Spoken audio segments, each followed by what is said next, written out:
Hey, friends, welcome back to Nosy AF Conversations about Art, Activism, and Social Change.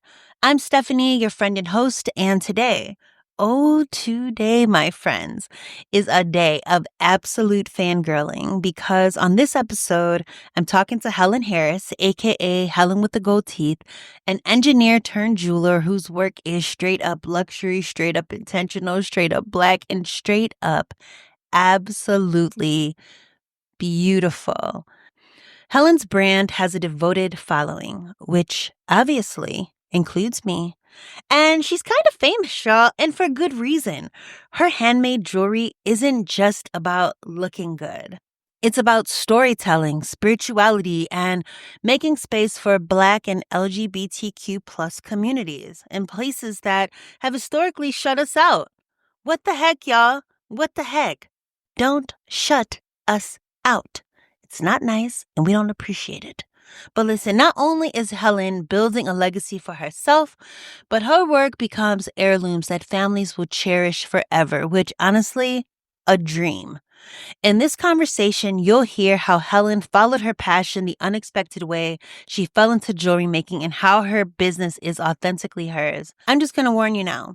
I fully geek out over her craftsmanship, her aesthetic, and just how much I respect the way she moves throughout this world. So let's get into it. I'm so excited to present this conversation. Here she comes, Helen with the gold teeth. Helen, Helen, Helen, Helen. Gotta get up, tell the whole world you a winner. Vision of a star with a mission and a cause. What you doing, how you doing, what you doing, and who you are. Flex yourself, impress yourself. Check yourself, don't wreck yourself. If you know me, then you know that I be knowing what's up. Hey, Stephanie Graham is nosy as Helen, welcome to Nosy AF. Thank you so much for having me. Yeah, I'm so excited to have you because I feel like I'm so like fangirlish of you. Because I'm like a hobby grills maker. And so when I see, you who's like there, I'm like, wow, just what I can be, especially because you started out as a hobbyist as well. So I'm just like, active. Like, I love artists that we jump in, like, move through different boxes. So I'm just so happy to have you here. Thank you for having me. Yes. So, Helen, why jewelry as an art practice? Why not, sketching? Mhm. Sure. Well, I just kind of fell into it. I didn't really plan for it. I was going to resign from my job. I made my mind up about that. And I was sort of like fearful of how I would take care of myself in the future. A couple of opportunities came my way. One was someone asking me if I wanted to get involved in jewelry making. And the other was doing like freelance work in a space I had no history in. Like I took a project management job, which turned into a contract later to do staffing for for this project for this massive corporation. And I just did everything that came my way and did it the best that I could because I didn't know if I would ever get to go back to work. Yeah. And that's how I got into jewelry. Wow. Who was it that was like, do you want to learn jewelry? Yeah. So at the time, I had a roommate who was my friend then. Okay. And she and another person who is a jewelry designer, they were like really close friends, like best friends. And what's funny is like me and this person, we were like really fast friends. And I lived alone. But then I moved in with her and we became roommates instead, which is wild. Yes. Yes, that 'Cause, is. like, who does that? But one of my closest friends was really trying to push me and that person very close together because she had hoped I would get back into making music. And me and my former roommate and the person who introduced me to jewelry, we kind of did music during the same kind of era and the same scene, but we didn't cross paths. And for years, one of my best friends was like, you got to meet each other. You got to meet each other. And we hit it off. So in the beginning of our friendship, I was like kind of trying to help her pivot into the tech field. And then just somewhere along the way, she and her best friend, who's a jewelry designer, were like, let's sit down, let's talk about this, let's start doing grills. And the second woman, she worked in the Diamond District as a designer at one of these really big companies everyone knows the name of, and she wasn't really satisfied in her job. She had an external thing that was like her own, and they wanted to like mess around with grills. So they asked me, I said yes. Um, as soon as we got started, the second woman was like, I'm out of here. I don't have time. And then the one that was my roommate, the person I knew better, she decided pretty quickly she didn't want to be like a business partner to me. I think I was just like a little bit, I think she, I think she pictured me to be not an assistant, but more like in the background. Mm. And that's just not the way that it went because, I'm me. And like people were intrigued, the people that she wanted to sell to who were in her network, they loved me. They loved talking to me. They loved dealing with me. And I think she was a little bit like, wait a minute, and wanted to protect her relationships and, just be a little bit more critical to the business than me. Because again, I was very passive in the beginning, but once I got it started, a couple of people in my life were like, "Oh yeah, let me do that." And word spread really quickly. So I was getting my own clients and referrals like through my name. Yeah. And it was funny because like essentially we had two competing businesses getting off the ground at the same time in the same apartment. It was Wow. wild. Wow. And we lived in this loft in Williamsburg that made it very easy to accommodate customers because it was a very cool space and like it was residential, but also just felt very different. Mm-hmm. So I do have her to thank for that because like I wouldn't have fallen into grills. I wouldn't have lived in that place. Like it was just kind of like a bunch of unusual things happened at the same time. And it's just something that just happened. And, I just made the most out of it as it kind of unfolded. Do you identify as an artist? I do like more and more. Like in the beginning, I was like, okay, whatever, guys. Um, because I was really just like manufacturing grills and like maybe I would consider it more like styling people's teeth. Um, like I never really called myself an artist too comfortably, because I didn't really have a practice I was dedicated to for, you know, years and years and years. Like my background is in media production, video production. Mm-hmm. And like I started doing that like at university where I'm from in high school. And I majored in it in college. I went to graduate school and did that and dropped out. So like that, I would say that was always my sort of like creative practice and the thing I felt passionate about. I had a stint as like a member of this music group that had really funny, moderate indie success. A lot of people know me as a DJ, but I didn't really call myself an artist. Now I do because Yeah. it's just like I'm so much more involved in it and just, maintain dedicated workspaces and just feel more comfortable considering myself that. Yeah, that's good because that's how I saw you. I never thought about jewelry as a career. I feel like I ran across someone who they did like stone appraisal. And Yeah, I'm just like, oh, I didn't know that was a job. I never thought about, these folks don't come to like the high school career fair. that's true.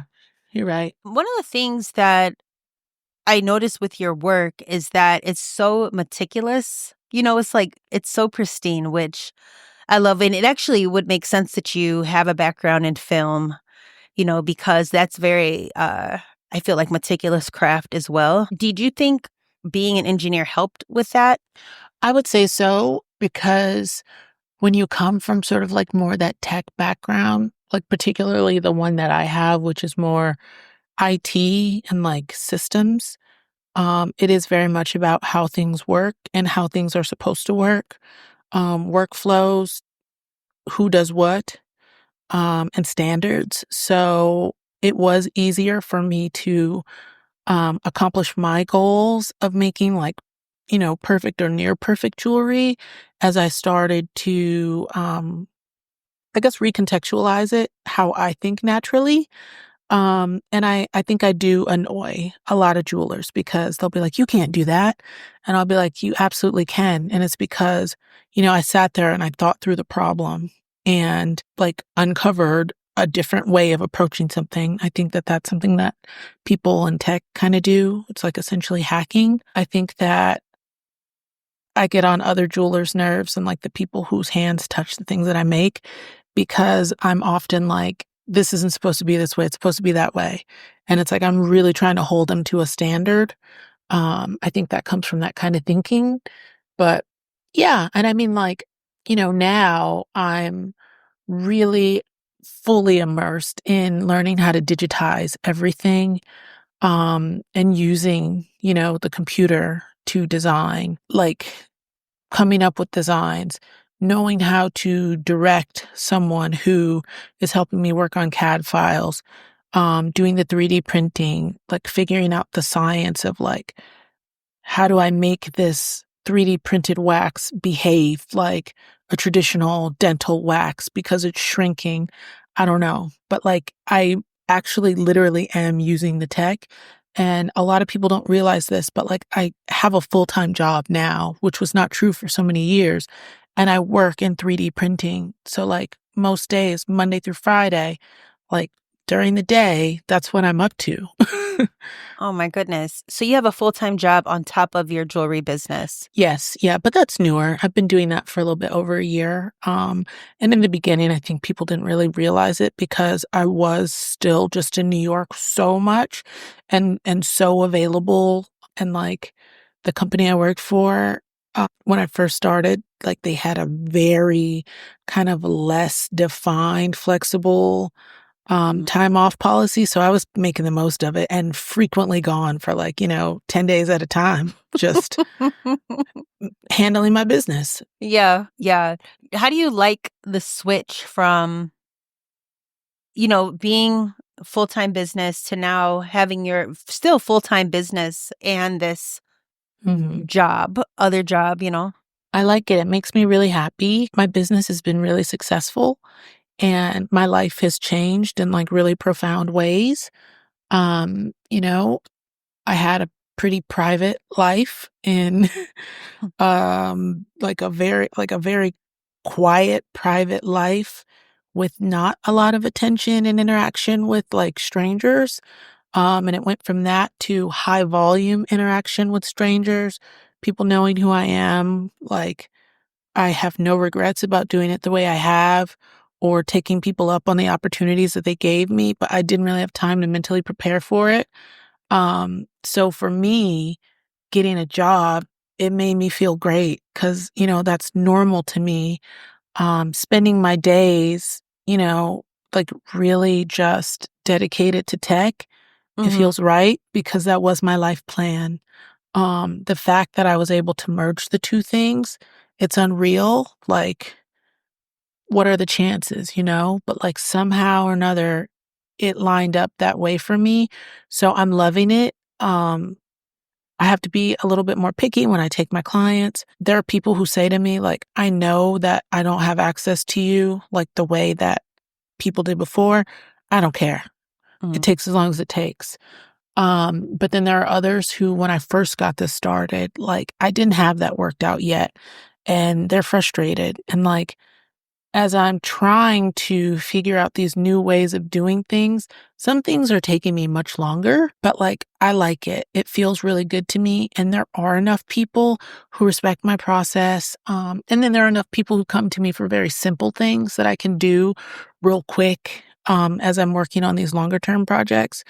But I'm very happy having both things. When I first got started, I started I incorporated Helen with the Gold Teeth in another business like back to back, like one day to the next. So it's like I had multiple streams of income. When the pandemic hit and I couldn't sell jewelry, I had my money from like my other company like I had more money coming in because that work didn't stop. So I love having a job while I have Helen with the gold teeth. It feels really good to be able to put the money that I get back into the business instead of worrying about having to take care of myself. Yeah. And like a lot of people don't realize it's always been that way for me because before the other thing that I did was my own. And it was more flexible, obviously, than working for someone else. But Yeah. I am so much happier now that I'm doing both than I was when I started like looking for a job. They like picture you like Mary Tyler Moore in the middle of the street throwing up your hat because you have it all now. That's funny. And it's funny because it's like I'll be in my situation at work and it's just like people don't know what to do with that. They're like, "What?" Or Yeah. like one of my favorite people. And it's like I love regular people and being Yes. regular. So to get up and do normal things feels great to me. I have no intentions of stopping what I do or trying to disappear. But I feel more grounded for whatever else comes, you know? Like I've never had a viral moment and I'm so glad for it because I think I would have gone mental if I did. But if I Yeah. have a viral moment and then get up and go to work, that's going to be so much easier for me to do because I won't be distracted by that. I'll be at work solving other people's problems and learning, you know? And Yeah. that just works really well for me. Do you have like with your coworkers like fun inside like officey jokes and stuff like that? We do, we do. Yeah. Like when I first went back to work, like it was a little bit awkward because like people were just like, "What is this girl? Yeah. She is what?" Yeah. And I think there was like some hesitation for some people to like interact with me too much or get to know me because I was like very alien and just like with this baggage of my, being on social media and like living out there. Yeah. But as time went on, people got to know me a little bit more and more and like understand how similar we are, Mhm. and appreciate those things. So like I have different kinds of inside jokes for sure with people. Yeah. Yeah. And the people I work with are super interesting. Like I work in a situation where it's like I didn't picture at this stage of my life I would have this job because it's a job I had when I was way younger, less experienced. And it's like a similar income to when I did it when I was younger.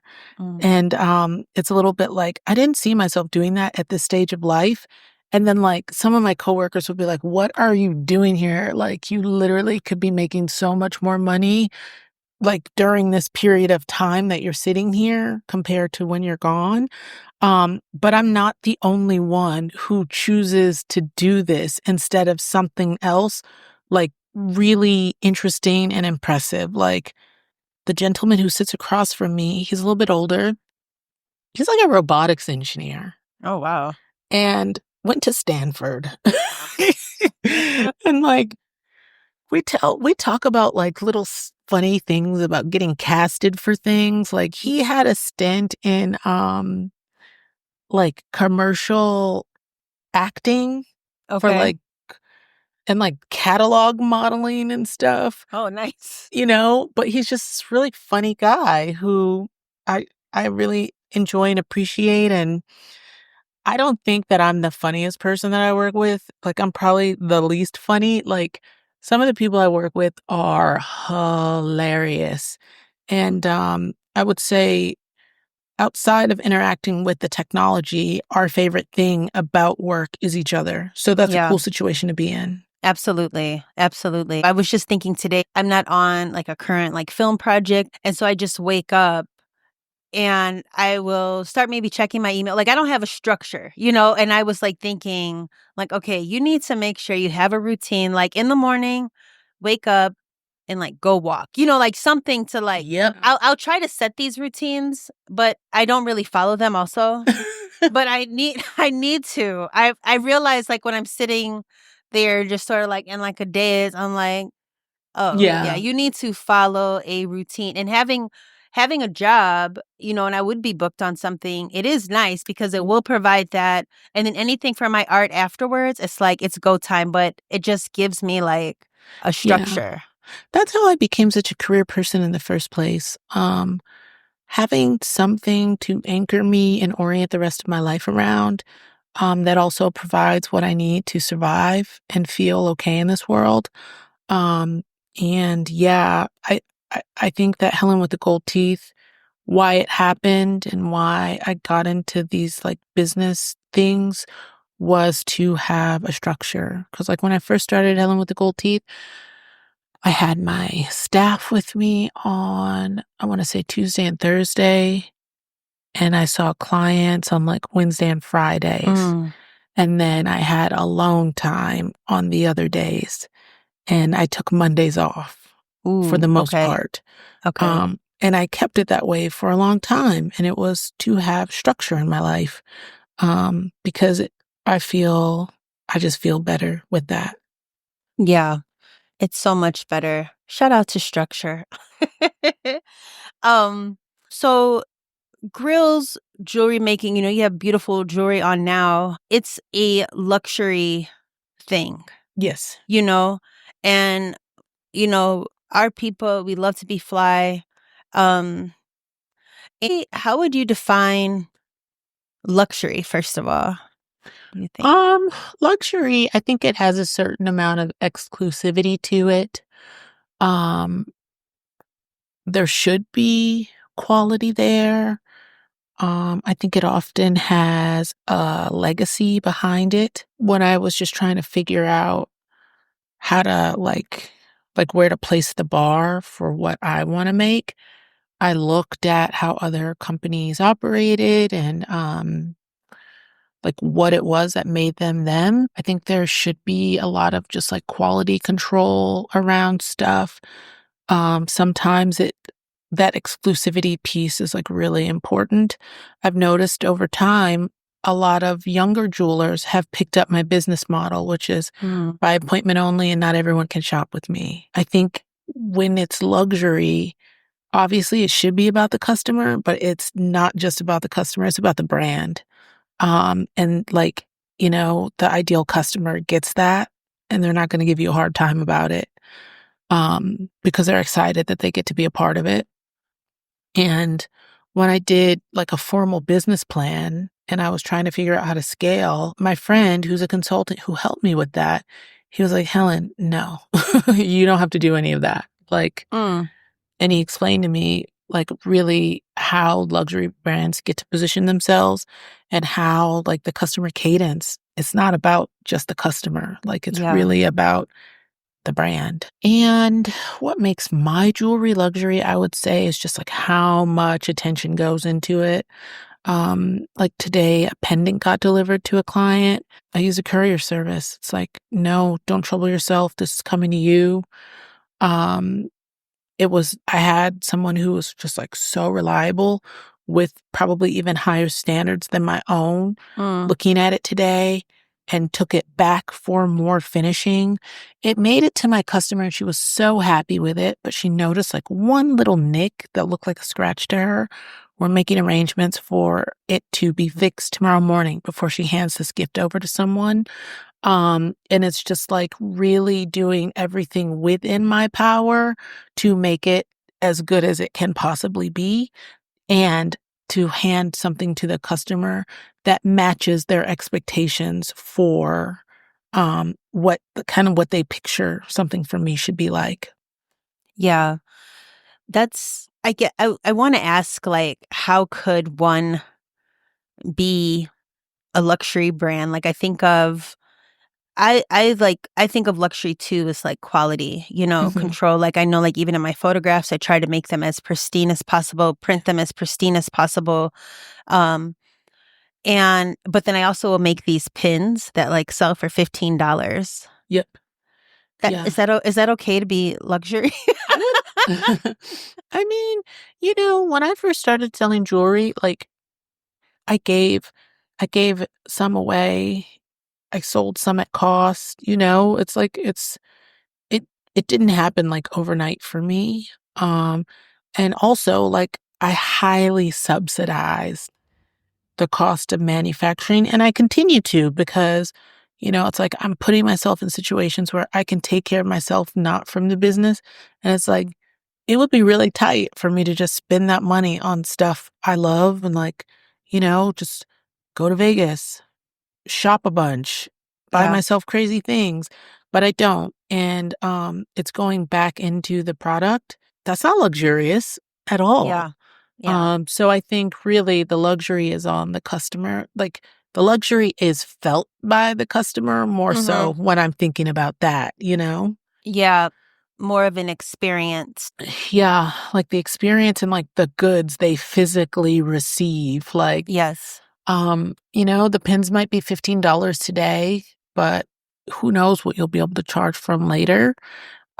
If you're doing everything you can to make them like pretty decent, over time, you'll probably figure out ways to improve it. If you want to become more competitive, you'll come up with ideas about how to do it. And also, not everything we do has to be that, like Yeah. not every part of my life has to be perfect, but I do try to hand people perfect jewelry. Yeah. I definitely try to the pins I believe are very as perfect as can be now, and I think the experience is really good, and I try to think of it at that price point. Even as you were talking, I reminded myself like, "Oh, yeah, you do that for, like, my neighbors," like, the kids there, they can buy the $15 pins. Yeah. Like, I love your brand, it's so vibrant and colorful and quirky. I love your website, and I wondered who your inspirations are. That's a good question. I would say that's a really good question. Like, honestly, it's just me just doing whatever I want most of the time. Um, I've tried to work with people, like I've paid people who I wanted to take over marketing for me and just be more formal with everything. And just kind of try to conform a little bit more to what kind of e-commerce people are supposed to do, but it just hasn't worked out. Like, my website, when I first came up with it, it was just literally me stoned at the computer, doing it until it was done to me. It was good enough the way it was for as long as it was. And then I was like, okay, let me do a rebrand. So, or not a rebrand, but a revamp of my website so I can plug in this web store. And I made this really pristine web store that didn't match my website. And Mm. I shut it down pretty quick. It didn't feel like me, it didn't look like me. So, like, who influenced it? It's hard to say. It's more like the things that I like influence it. Like, Yeah, that could be inspiration, sure. I love the computer. I love like more kind of like primitive graphics. I've had a lifelong love affair with the computer, and it's like I just remember sitting there in computers class being like, "Holy shit." So, I mean, I like the pixelated art for that reason. Um it's just very guerrilla. Mhm. Um, like being a student of media studies, I guess I kind of just like learned a lot about like multimedia artists and like the 70s and the things that they were doing. That's probably influenced by that. But like the aesthetic of the website, it's more like that kind of stuff. And then like the voice of the brand, it is probably just like my quirkiness. Plus, obviously, like whatever I can kind of like like the way that I present the jewelry and explaining it. I'm trying my best to like really be serious about that and like sound serious as a jeweler. Um and then like how I am on Instagram, I'm just a wild person. I just Yeah, do whatever I want. Like yeah, I like part of me really genuinely wishes I could just like be a little bit more formulaic and just do the thing and like, you know, capitalize on the science of it instead of just do what I feel so that it could grow more. yeah, But no, it's like it looks like personal Instagram still, and like my part of the internet is really funny, so I try to put mhm, the funny videos on there. My part of the internet is like a lot of like Android memes and hood memes, yeah, like nerd stuff. So it's like it's a cross between just like me trying to express creativity, seem serious enough as a jeweler, but also just be the nerd that I am and just be like, I like this. Yeah. I can really relate to that because then my thought was next is like balancing like quirkiness with seriousness because I have this too, where like I'll be like, wow, wow, wow, like so silly. And then, but if I'm really talking about something and I'm serious, have you ever come up with somebody being like, whoa, whoa, Helen, okay, dude, like it's not, About that being too serious. serious? Yeah, well, Oh, like I yeah. feel like, you'll be silly, but then when it's time to be for real, it's for real. But because people might experience me like in like Yeah. this humorous way, they're like Yeah. shocked. I would say more so than the humorous way. It's like I can be very nice. Like I love to lead with nice. Being a nice person feels good. Caring about how people feel and what people think, it feels good. But I do think sometimes people mistake my kindness for weakness, Yeah. or they actually do catch me at a time when like I'm not really feeling like my full self. And I'm not really like making situations more about me when they could be. And like people might have an understanding of me that like I'm gonna bend over backwards, like by default, and that's just not how that is. Oopsie. Um, I think that like I've also got a lot of vendors who I've overpaid for things before learning, or that I've chosen to overpay because I feel um I they earned that from me. Like I'm grateful for what they did, and then it's like I'll see them kind of trying to take advantage of the situation. And it's like based on they saw me another way, so they think they can get away with something. And it's just like, no, that's not how it is. And like, I do shock people sometimes because they'll be like, she is so different right now.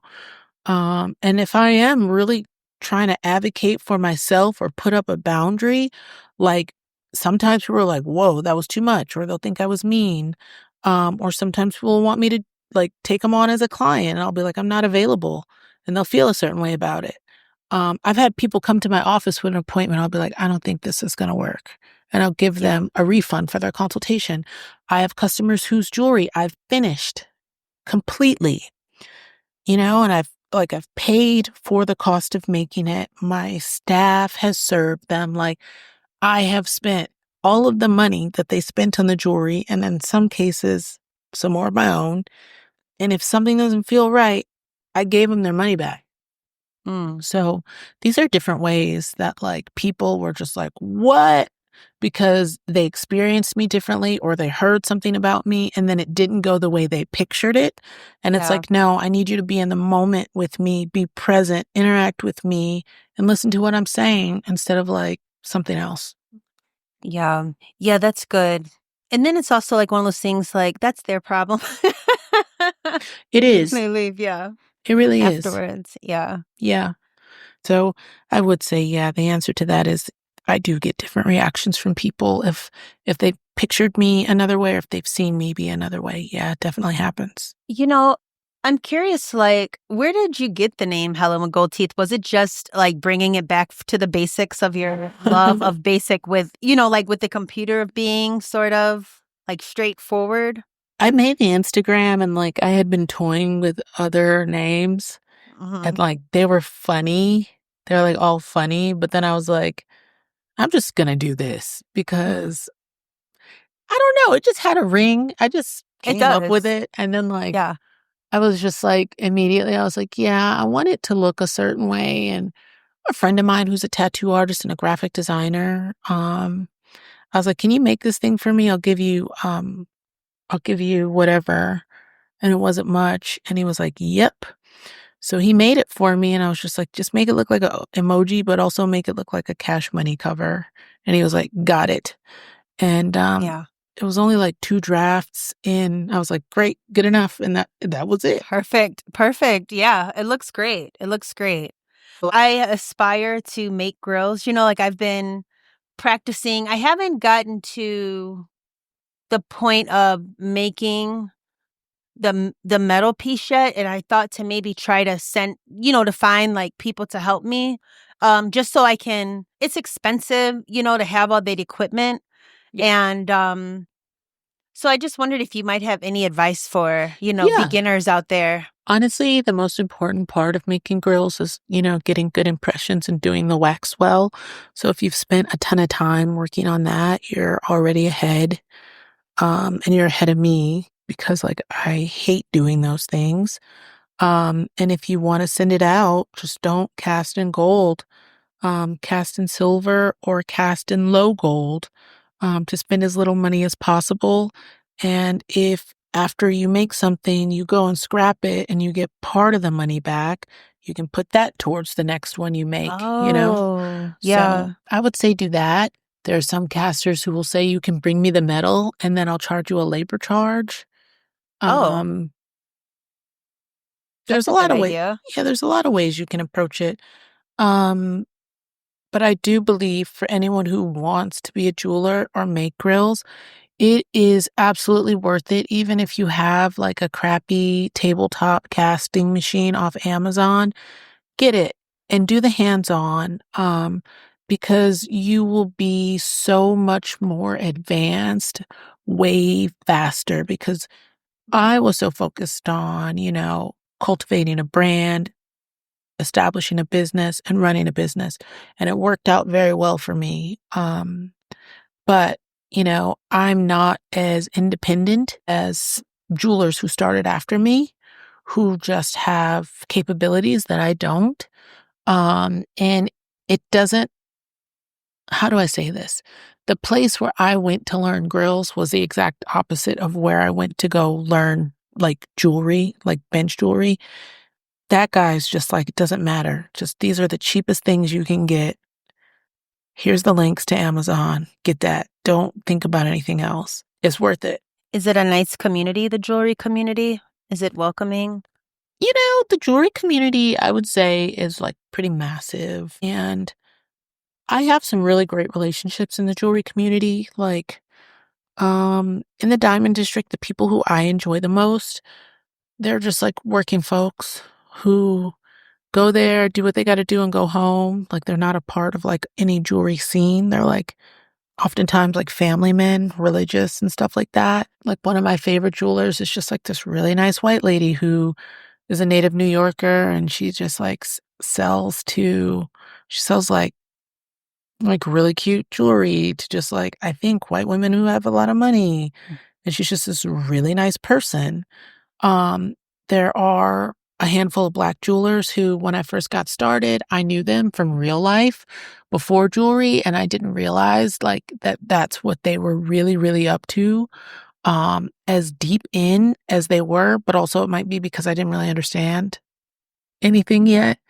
So like they kind of helped me get settled in and introduced me to another one of the jewelers who's been really, really involved in my growth and like development. My work as a jeweler has like really taken over my life in recent years. And now it's like I don't have as much of a social life as like maybe I did at other points in my life. And I might not interact with as many people as like maybe I would if I wasn't doing this. Who knows?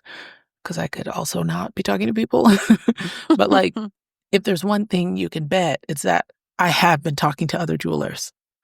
So it's like my acquaintances, they are my friends now. Like if you really want to know what's going on with me, if I've been really quiet and you haven't seen me, they know. Yeah. Some of them know. Oh, that's very sweet. That's very sweet. Yep. Well, before I let you go, I have this little rapid question game, if you don't mind. Sure, no problem. I would love to ask them for you. If you don't want to, you could just say skip. It's fine. They're so basic. Okay. They're so like, I think of like Hansel and Gretel, like skipping off. I don't know. But okay, so what is your favorite month? Wow. Dang, I never thought of that before.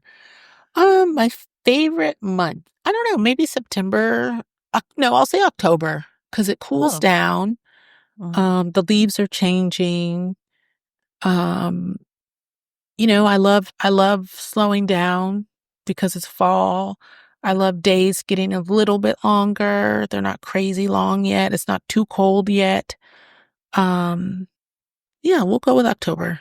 October. Okay, great. That's my birthday month, so I love that you said that. Your favorite dessert? I love sweets. So that's really hard. I love sweets. If I had to say what my absolute favorite dessert is, it's like a giant slice of cake with ice cream, but like a lot of ice cream, not like one small scoop. I sort of wanted to push you to say like a brownie a la mode with like extra, extra ice cream because they never give you enough, but so you sort of said that. Brownie a la modes are good. I used to always have my friends come over to make them hot fudge brownie sundaes and like make homemade caramel and stuff, but I'm not a big brownie person, but like definitely like a piece of like cake from Magnolia Oh, nice. or like a piece of yellow cake with chocolate frosting or a piece of German chocolate cake with a lot of ice cream, vanilla ice cream. That's my favorite sweet. When I was young, my friend James' mom would make us those like little Debbie brownies that you can get in the cellophane. The mom would break them out and put in the microwave and put ice cream on it. So I bet good. It was good. It was. I'd never seen that before. I was like, wow. Yeah. No, that's really good. Would your 12-year-old self think you are cool? That's a funny question. Honestly, like I live to like feel like myself. And I think that at certain points in my life, I would say especially so when I'm very successful, I'm conscious of that. And it helps me enjoy my life more. I think that's why I insist on doing the technology piece. That's why I insist on like being friends with my middle school friends specifically, because I feel like that's when you start to really come into yourself. I feel like that's like you're such a human when you're 12. So like I truly do very intentionally try to feel like someone who is the same person as my 8-year-old self or my 12-year-old self. And sometimes I'll just start cracking up. I'll be alone and I'll just start cracking up. Or like I went into my office the other day and I've got like the framed thing of like the Times article and I just started cracking up because I could not have planned for this, but if there's one thing I know, it's pretty cool. So that's cool. I love that you have friends from middle school still. That's really special. Yeah, especially now, it's like for a couple of years, it's just like I'm dealing with so many people off the internet day in and day out doing this thing, like really being out there. So it really helps me. And like, before Helen with the Gold Teeth, when I was really, really deep into corporate life and the hustle and bustle of, midtown, like big tech business, it's just really humbling to like have people around you who already knew you, already loved you, don't need anything from you except for you to be yourself and to have a good time and to keep being friends. It rules. I love that. Yeah, that does really rule. You're right. And then my last question is, what is the best non-curse word insult? What's your favorite? What's your go-to?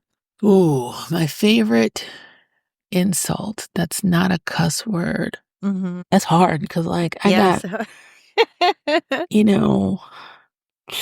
that's not a cuss word and an insult. Worsome. Yeah, I would say it's worsome. That's really good. That's a good one. Yeah. Yeah. Oh my gosh. Well, Helen, anything else you want to share before we call this conversation complete? I really, really appreciate talking to you. I would say for anyone who wants to shop with me, fill out the form on my Linktree before you email me and like really answer the questions on there. Because I know that's right. If there are complete answers, I'm more compelled to respond. Don't send me photographs of like really like ornate designs telling me your budget is like $100 or $200. Please don't do that because I will ignore you. And I am interested in making things that are not teeth. And I turn around those orders really, really fast. So come see me about those things and you'll definitely get priority over people who want teeth. I love that. And then is it okay to ask what would someone have to save up, or have in the pocket to even think about working with you? Or should they just try you and see? It depends. Yeah. Like if I'm seeing a lot of clients in a day and you want to come in and get one or two plain gold teeth, I don't care. I let them come in between the others. But gold is at an all-time high, which a lot of people Mhm. don't realize. It's really, really, really expensive. My labor expenses are very high. I think like if you want to shop with me, I would say, save $1,000. Mhm. If you want something very simple, like something special, but a little bit more simple. Something that is true about me is that like I often over deliver. So that's kind of like why I like to keep minimums.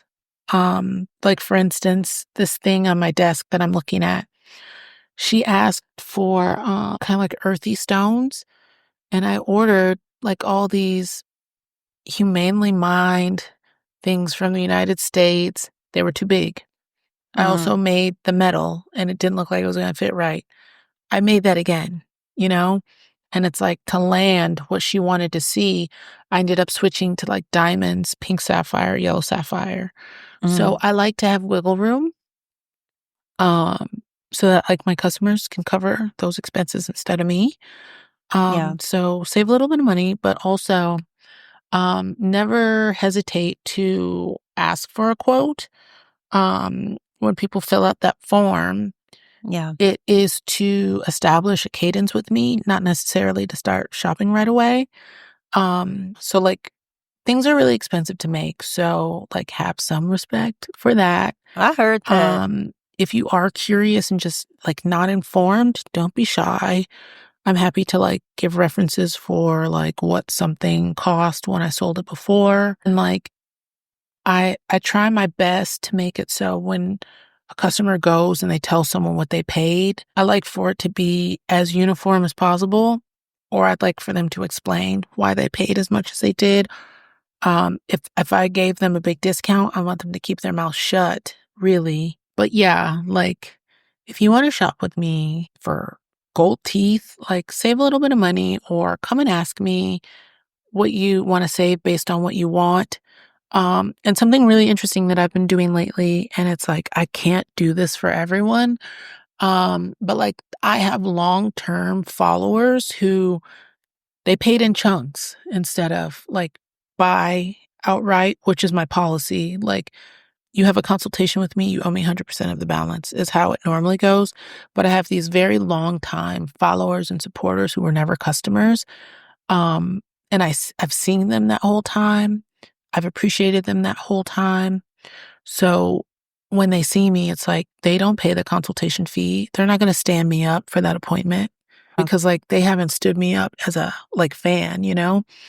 And I'll have them pay in chunks and put it on a payment schedule. And then, most of the time once they hit like 100% paid, I start that labor.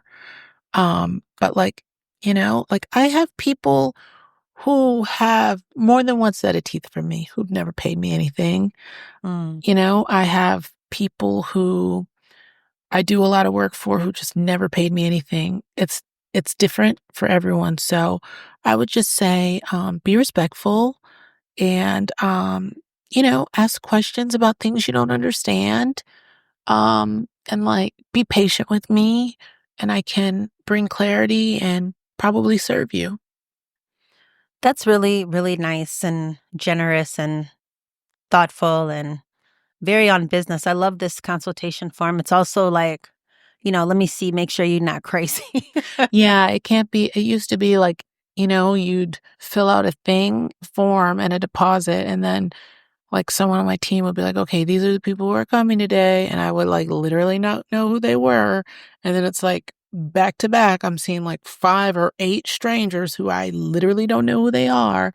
And thank God so often that worked out very well. And they were people who I like adore and have Yeah. relationships with now. Like they've become my friends, or I'm a fixture in their life, and that's awesome. But then the flip side of it was some of them, it didn't go so great. Mm, So mm. I've got these things to insulate myself and get more experience with people. But like, when I'm trying to do a lot of work real fast or do a batch of jewelry together, sometimes I'll just throw the booking link up and say, hey, you guys grab your slots. And then once the people are booked, I'll call them on the phone, talk to them a little bit, and then approve it. And then the calendar will book them and it will take that deposit. It will turn that deposit from a pending transaction to an actual deposit. So, yeah. And it also depends on the capacity I have. Like if my social battery is really charged, I can move like that. But if it's not, and I have to protect my energy, it might be a little bit harder to like get me to do something. But once you're my client, I'm going to take care of the jewelry and it's going to be probably better than what you imagine. Yes, your work is truly, truly beautiful. Thank It you. really is. Yeah. Thank you. I appreciate that. Helen is so multifaceted, right? Engineer, jeweler, artist, DJ. I love a girl who has it all. Also, can we talk about how smooth Helen's voice is?